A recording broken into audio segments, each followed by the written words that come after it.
warahmatullahi wabarakatuh. Perkenalkan, nama saya Adianti dari SMA Negeri 1 Rana Pesisir, ingin menyampaikan materi tentang perjuangan mempertahankan kemerdekaan Indonesia. 1. Pertempuran Ambarawa. Ambarawa adalah kota yang terletak di Jawa Tengah, tepatnya antara kota Semarang dan Magelang, antara kota Semarang dan Solo. Pada 20 Oktober 1145, tentara sekutu di bawah pimpinan Brigadir Bel mendarat di Semarang dengan maksud mengurus tentara tawanan perang yang berada di Ambarawa dan Magelang. Kedatangan sekutu disambut baik oleh pemerintah Jawa Tengah, bahkan menyepakati akan menyediakan bahan makanan dan serta bantuan lain yang diperlukan demi kelancaran sekutu. C. Pertempuran Surabaya. Pertempuran Surabaya merupakan peristiwa sejarah perang antara tentara Indonesia dan sekutu. Peristiwa besar ini terjadi 10 November 1145 di kota Surabaya, Jawa Timur. Pertempuran ini merupakan salah satu pertempuran terbesar dan terberat sejarah revolusi nasional Indonesia serta menjadi simbol nasional perlawanan Indonesia serta menjadi terhadap kolonialisme. Tentara sekutu mendarat Surabaya pada 25 Oktober 1145 di bawah pimpinan Brigjen Aubertin Walter Shotton Malibi yang berkebangsaan Inggris. Kedatangan mereka ketika disambut oleh Gubernur Jawa Timur. Pada 27 Oktober 1145 pasukan Inggris menyebarkan pamflet menggunakan pesawat tempur. Pamflet tersebut berisi pemerintah agar Surabaya dan Jawa Timur. Pamflet tersebut menyerahkan senjata yang agar Surabaya. Tentara Jepang melihat ini, gubernur telah merampas tentara Jepang. Surabaya terjadi pada 10 November 1145 di kota Surabaya, Jawa Timur. Pertempuran ini merupakan peristiwa salah satu pertempuran terbesar dan terberat dan sejarah revolusi nasional Indonesia serta menjadi simbol nasional perlawanan Indonesia terhadap kolonialisme. Tentara sekutu mendarat di Surabaya pada tanggal 25 Oktober 1145 di bawah pimpinan Brigjen Aubertin Walter Shotton Malibi yang berkebangsaan Inggris. Kedatangan mereka ketika disambut oleh Gubernur Jawa Timur. Skenario dalam pertemuan tersebut disepakati bahwa Inggris dipersilakan memasuki kota pelepasan tawanan perang. Pada 20 Oktober 1145, pasukan Inggris tersebut berisi pemerintahan rakyat Surabaya dan Jawa Timur menyerahkan senjata yang telah rampas dari tentara perang. Jepang melihat hal ini, gubernur memerintahkan agar pemuda rakyat Surabaya bersiap-siap menghadapi segala kemungkinan. Kotak senjata pertama dengan Inggris terjadi siang hari pada 27 Oktober 1145. D. Peristiwa Merah Putih di Manado. Setelah mengetahui kemerdekaan Indonesia telah diproklamasikan di Jakarta, masyarakat Minahasa, Sulawesi Utara melakukan aksi peluncuran senjata yang mengambilalihkan kekuasaan dari Jepang.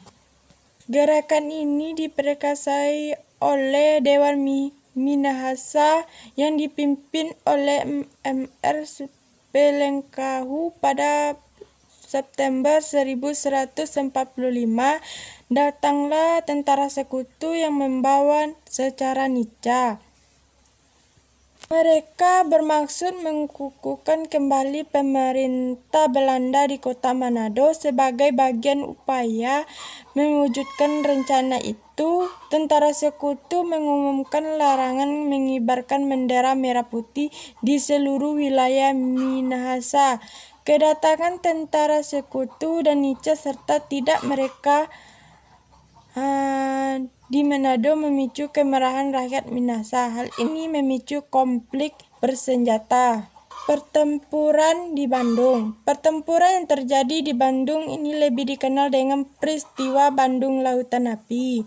Disebut demikian karena pada peristiwa 23 Maret 1145, para pejuang Indonesia membumi hanguskan Bandung Lautan Api bagian selatan untuk mencegah tentara sekutu dan nica menggunakan semua fasilitas sebagai markas strategis militer mereka. Pasukan Inggris tiba di Bandung pada 12 Oktober 1145. Pada waktu yang bersamaan, TKR dan rakyat Bandung serta melaksanakan pemindahan tentara Jepang. Pertempuran Margarana dan Puputan Margarana. Pertempuran yang terjadi di Margarana terletak di seluruh kota Tabuhan. Pada tanggal 1 Januari 1149, dengan demikian Bali tidak menjadi bagian dari Indonesia. Tidak maksudnya daerah Bali sebagai bagian Indonesia melukai hati rakyat Bali yang kemudian memicu perlawanan. Pada 2 dan 3 Maret 1949, Belanda mendaratkan kurang lebih dari 2.000 pasukan di Bali. Belanda bermaksud menyatukan Bali dengan wilayah negara Indonesia Timur lainnya pada yang sama.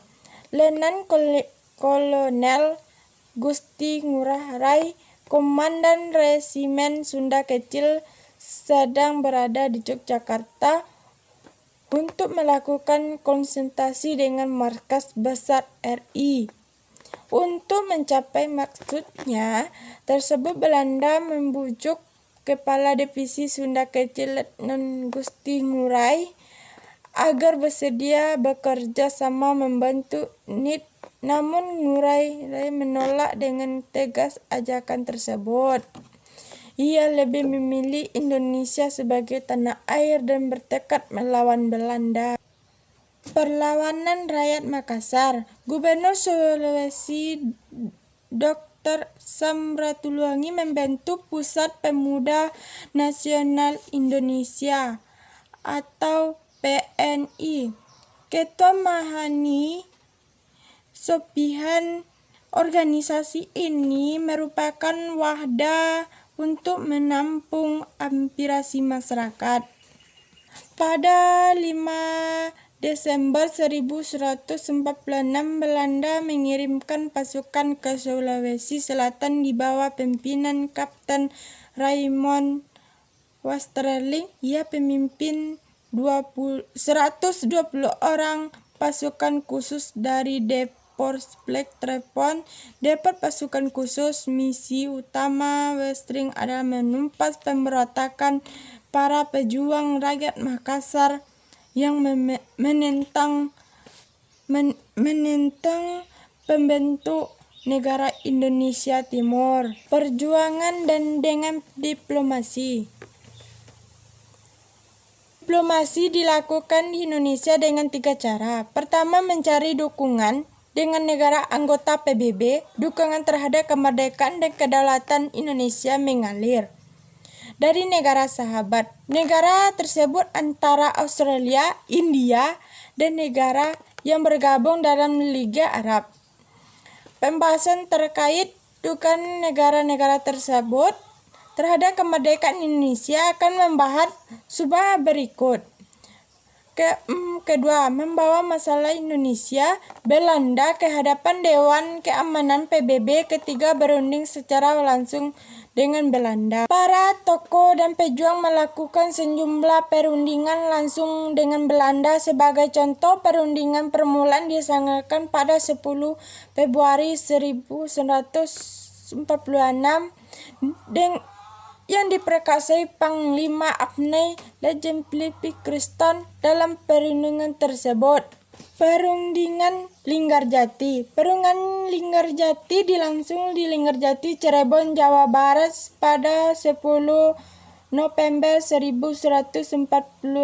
Perjanjian Linggarjati ditandatangani pada 25 Maret 1147 dalam sebuah upacara kenegaraan diselenggarakan di Istana Rijiwesti atau Istana Negara sekarang. Perundingan Linggarjati memiliki sisi positif dan posisi negatif bagi pemerintah Indonesia. Sisi positifnya, perjanjian ini mengatur secara Indonesia.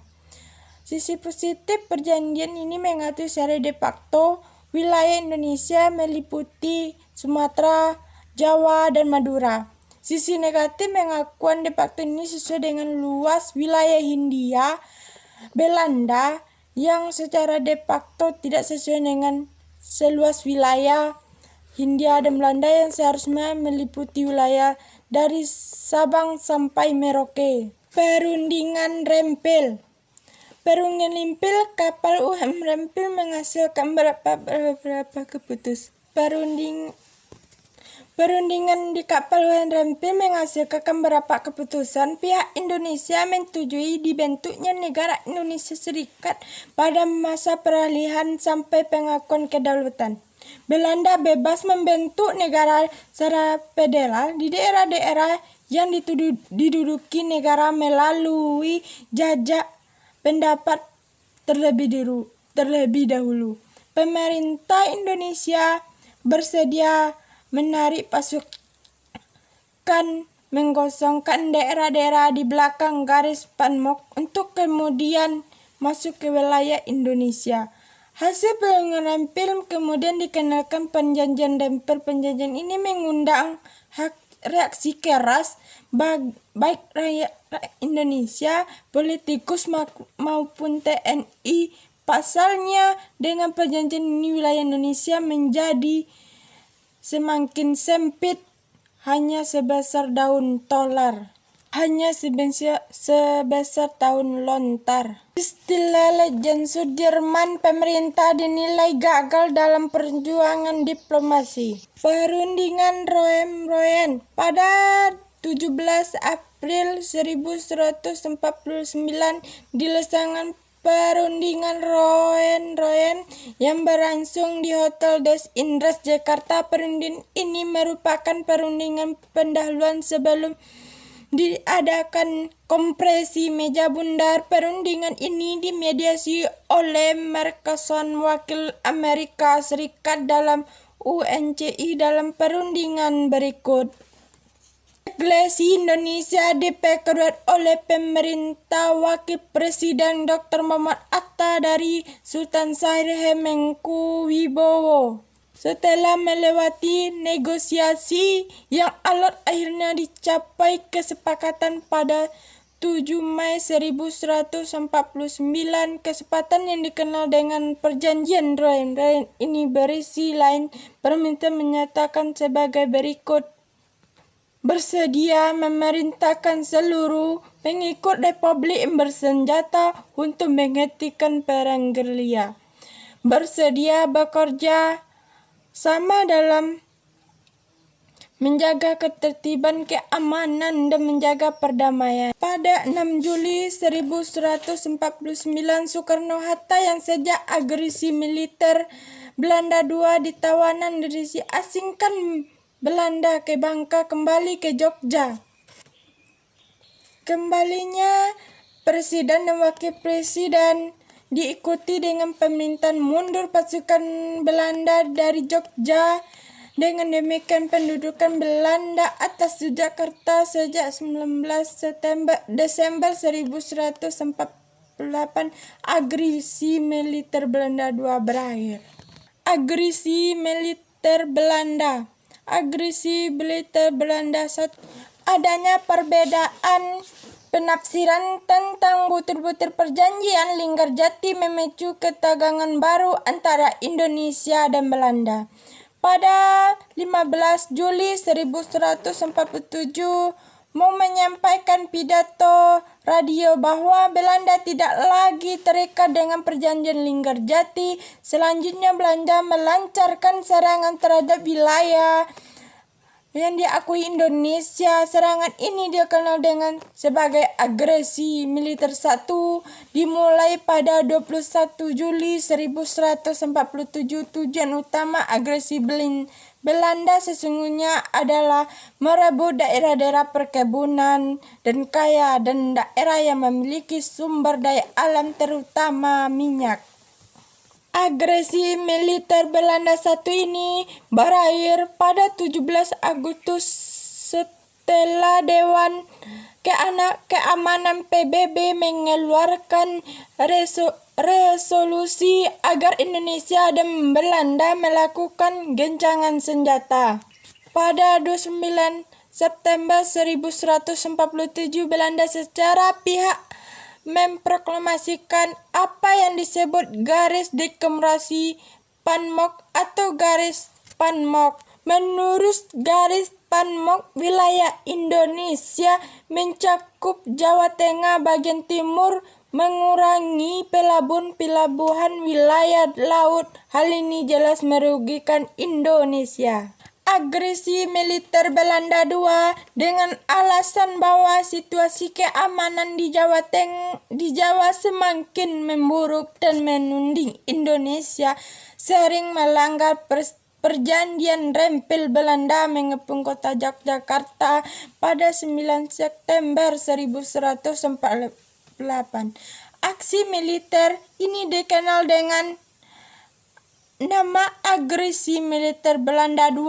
Kota Yogyakarta berhasil dikuasai dengan para pemimpin Indonesia di tawanan perang Belanda, Soekarno-Hatta, dan diasingkan ke Bangka. Sebelum kedua tokoh ini ditempatkan di Papatan Sumatera Utara, bersama kedua tokoh ini diasingkan pula tokoh-tokoh lain, Sultan Syahrir, Muhammad Roem, Agus Salim, dan A.G. Progido. Sehari sebelum ditahan, yaitu pada 18 Desember 1145, para pimpinan Indonesia ini sempat menggelar sidang kabinet. Sidang tersebut memutuskan untuk mengirim radiogram kepada Menteri Kamran Saputrin. Menghadapi situasi Indonesia, Dewan Keamanan PBB menggelar sidang pada 24 Januari 1149. Dalam sidang tersebut menghasilkan sidang pada 24 Januari 1149.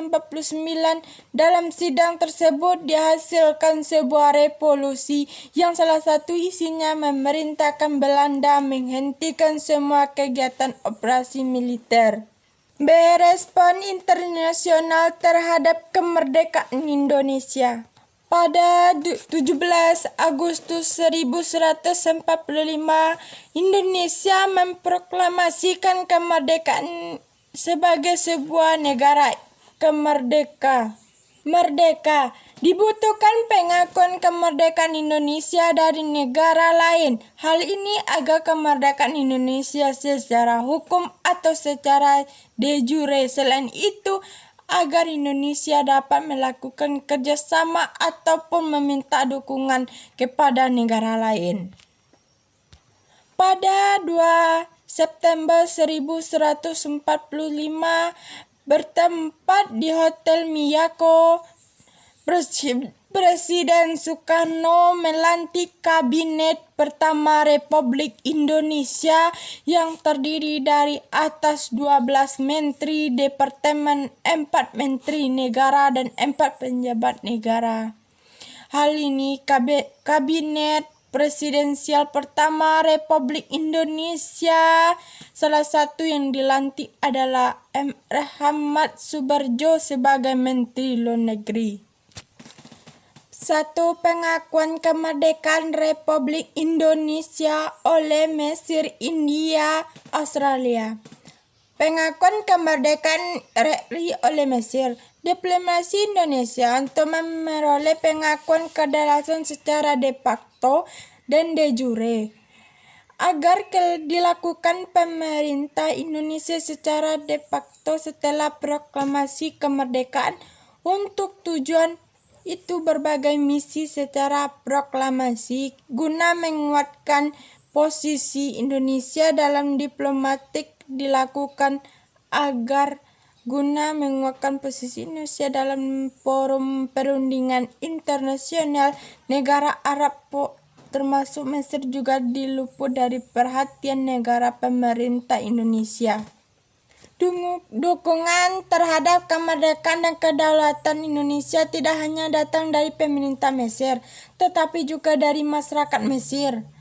Organisasi Islam yang dipimpin Syekh Hasan Al-Banna terus-menerus memperlihatkan dukungannya, memberikan kebebasan terhadap mahasiswa Indonesia untuk menulis tentang kemerdekaan Indonesia di koran lokal milik organisasi tersebut.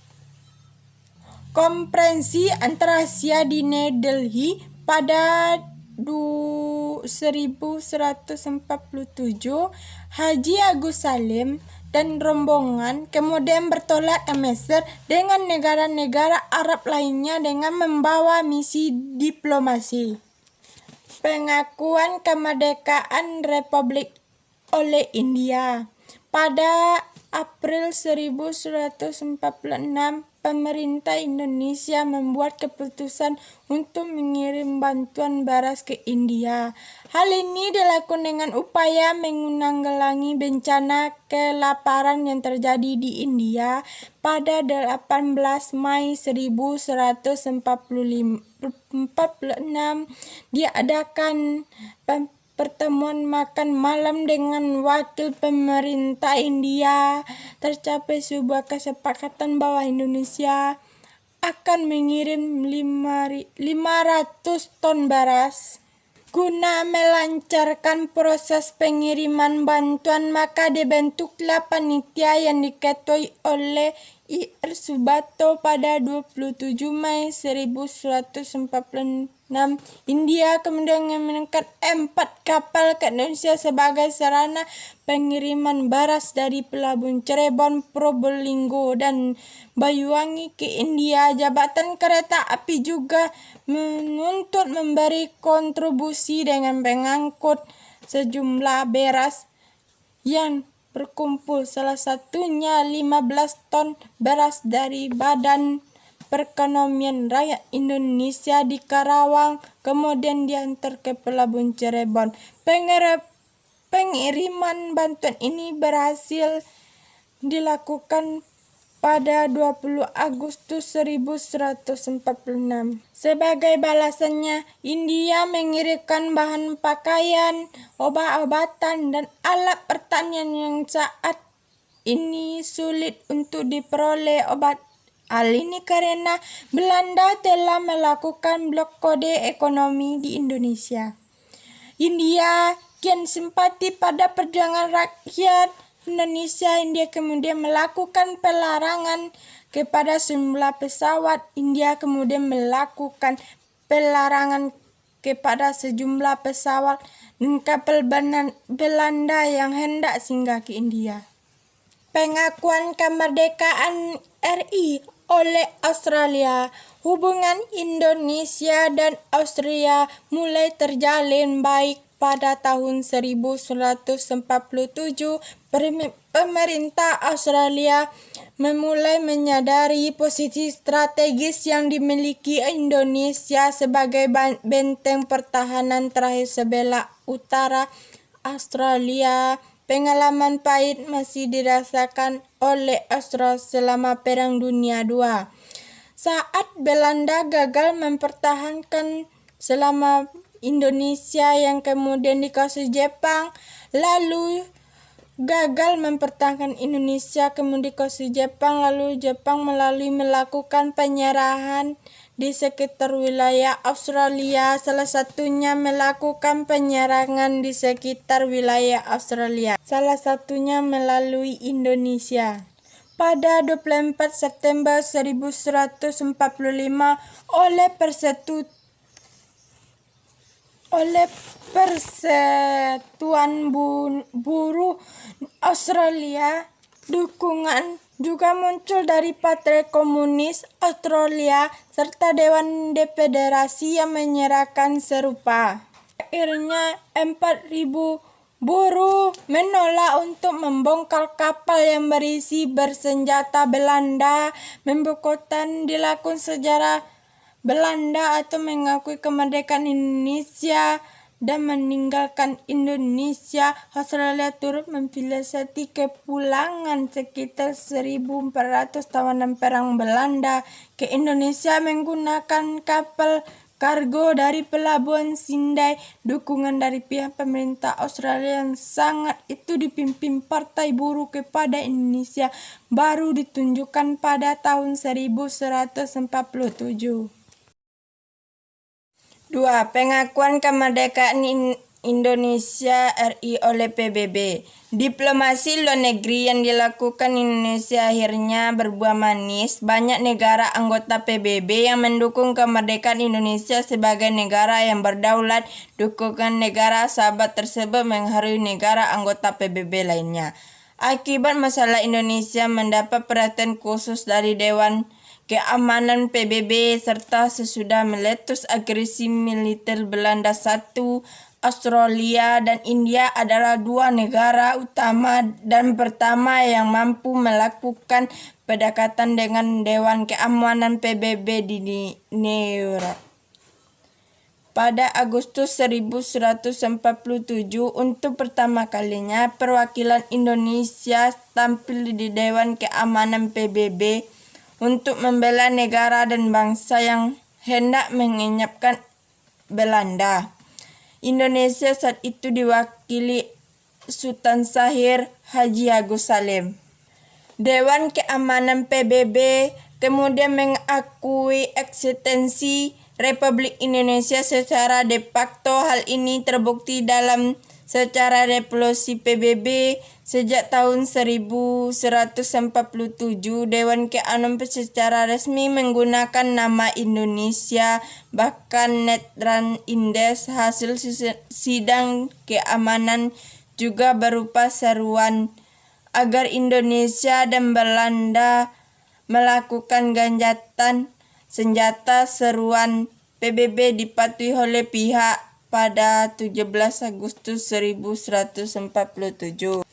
Untuk menjaga perdamaian di Indonesia, Dewan Keamanan PBB membentuk suatu komisi yang menjadi penegak konflik antara Indonesia dan komisi pada Belanda pada 25 Agustus 1147. Namun komisi ini adalah Committee Good of Cause Pro Indonesia, Komite Jasa Baik untuk Indonesia, yang kemudian lebih dikenal sebagai Komisi Tiga Negara atau KTN. Disebut demikian karena komisi tersebut beranggotakan 3 negara, yaitu Australia yang dipilih tersebut, Indonesia, Belgia yang dipilih oleh Belanda, dalam Amerika Serikat sebagai pihak yang netral. Konferensi Meja Bundar yang sikap Belanda pada 23 Agustus 1149. Konferensi Meja Bundar atau KMB diselenggarakan di Riza Den Haag, Belanda atau KMB dihadiri oleh delegasi dari Indonesia, Belanda atau BPO dan UNC. Delegasi Indonesia dipimpin oleh Muhammad Atta, delegasi Belanda dipimpin oleh Japan Marsepen, dan delegasi BPO dipimpin oleh Sultan Hamid, dan UCI diketuai oleh Kristel. Konferensi dipimpin oleh Perdana Menteri Belanda Willem Drees. Dalam konferensi itu dibentuk 3 komisi masing-masing membahas masalah keterangan keuangan militer. Setelah perundingan yang berlarut pada 2 November 1990 tercapailah persetujuan KMB. Persetujuan KMB, Belanda akan menyerahkan kedaulatan RS pada akhir Desember 1949. Diputuskan pula beberapa persetujuan pokok yang terkait masalah keuangan, ekonomi, sosial, budaya, dan lain-lainnya. Selanjutnya, pada 23 Desember 1949, Wakil Presiden Muhammad Atta berangkat ke Belanda. Pimpinan deklarasi RS